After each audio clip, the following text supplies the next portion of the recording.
Ito na naman tayo mga kapuso, isang menor de edad na kasambahay ang sinagip ng mga otoridad. Minaltrato daw siya ng kanyang amo. Pero hindi naging madali ang pag-rescue o pagsagip sa kanya ng mga otoridad. Si JP Soriano, naka-alerto 24. Eksklusibo. Taga-social welfare kami, may kasama kami pulis. Ngayon, yung ginagawa nyo sa tao riyan, yung batang katulong, illegal. Kung ayaw nyo gibain tong pinto, ayusin na, pakibukas na, makipag-usap kayo ng maayos.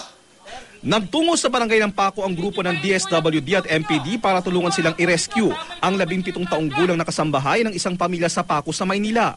Humingi raw ng saklolo sa kanila ang magulang ng menor de edad na kasambahay mula Bacolod dahil sa umunoy pangmamaltrato ng amo. Usap na lang muna kayo na maayos kaysa asunto abutin nyo. Ganito na lang ma'am, kung pwede lang mag-usap tayo dito sa labas. Wala kami choice, rescue po yan. Ayaw nyo kami kausapin mama, sige po. Pero mahigit 20 minuto, hindi pa rin pinagbuksan ang mga otoridad. Nagkandado pa nga ang isang lalaki. Nakausap din sa telepono ng otoridad ng amo ng umano'y biktima, pero nagmatigas siya. Barangay, saan? Kaya ang mga pulis, nag-over the bakod na. Tanod na dalawali kayo para makita nyo yung ginagawa rito. Maging saksi kayo sa ginawa namin. Halika kuya, tutuloy nyo lang para... Na makapasok sa loob ng garahe, nakita nila ang kanilang ire-rescue na kasambahay na itago natin sa pangalang Joy. Umiiyak. Gusto na raw niyang umalis, pero nagmatigas pa rin ang kanyang amo. Ayaw buksan ang pinto ng kanyang bahay. Pero nang dumami na ang mga pulis, pinagbuksan na rin sila.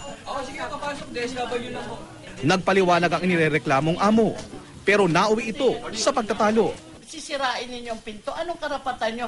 Kasi you are a lawyer. Ang issue dito is the fact na illegally detained itong bata.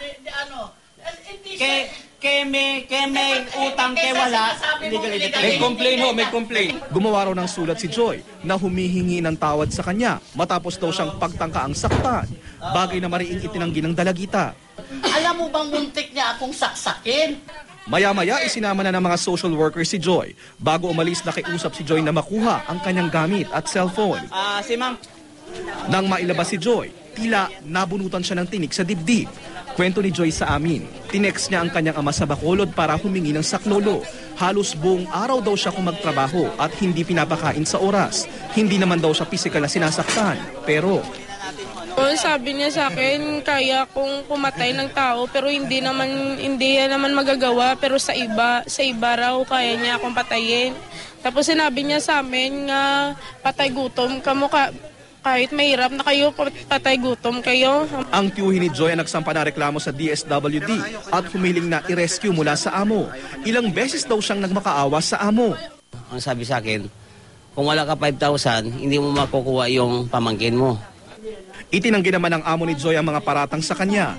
Di rin daw menor de edad si Joy at di raw niya ipinatutubos. Ano masasabi niyo sa accusation po sa inyo ng DSWD, ng pulis ko? Walang katotohanan yan. Hindi ko rin alam ang pulis ko. Kasi kung may katotohanan yan, look at my status in life. Bakit ako, sana malang may sugat siya, maski sa pagmaltrato. Sana malang, hindi siya ngayon. Kung may cause sila of action, file a case. Ayon sa DSWD Manila, nakasaad sa RA 7610 na labag sa batas ang pang-aabuso lalo pa sa menor de edad. Kaya naharap daw sa reklamong child abuse ang amo ni Joy, bukod pa sa reklamong serious illegal detention. Posible ring sampahan ng reklamo ang lalaking tauhan ng amo ni Joy na nagkandado sa bahay kanina. At kaya ginawa natin yun kasi wala tayo ibang choice, no? Ay makipag-cooperate nitong may-ari ng nasabing establishment o bahay na nakita naman natin yung complainant, no? Kaya sa mga magulang, huwag tayo basta-basta pabobola doon sa mga recruiter. Napapangakuha sila ng magandang sahod, magandang buhay, hindi po totoo yan. Inimbitahan ng amo ni Joy sa Manila City Hall pero tumanggi siyang sumama sa otoridad dahil daw may karamdaman siya. JP Soriano, nakatutok, 24 oras.